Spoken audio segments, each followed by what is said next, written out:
Hi friends, ఇవాళ అయితే చాలా స్పెషల్ వంట చేయబోతున్నాం.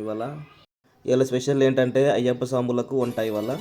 అందుకే పొద్దున్నే లేచి ఎంత చలి పెట్టినా సరే స్నానం చేసుకొని మరి గుడికైతే వచ్చేసినాము.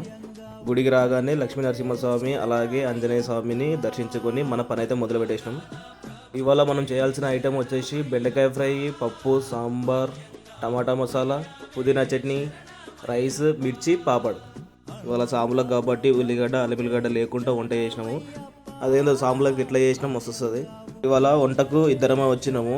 మధ్యాహ్నం వరకల సాములకి దీక్ష వరకల మనం చేయాల్సిన వంట మొత్తం కంప్లీట్ చేసినాం. సాముల పూజ కూడా అయిపోయింది. మనం చేసిన వంటలు ఒక్కొక్కటిగా తీసుకెళ్ళి ముందుగా అయ్యప్ప స్వామికి నైవేద్యం పెట్టారు. స్వామికి నైవేద్యం అయిపోయిన తర్వాత స్వాములు కూడా దీక్ష చేసేసారు. మనం చేసిన ప్రతి ఒక్క ఐటెం మంచిగానే అన్నారు. మేము కూడా వాళ్ళతో పాటు భోజనం చేసేసి ఇంటికి వచ్చేసాము. స్వామియే శరణమయ్యప్ప.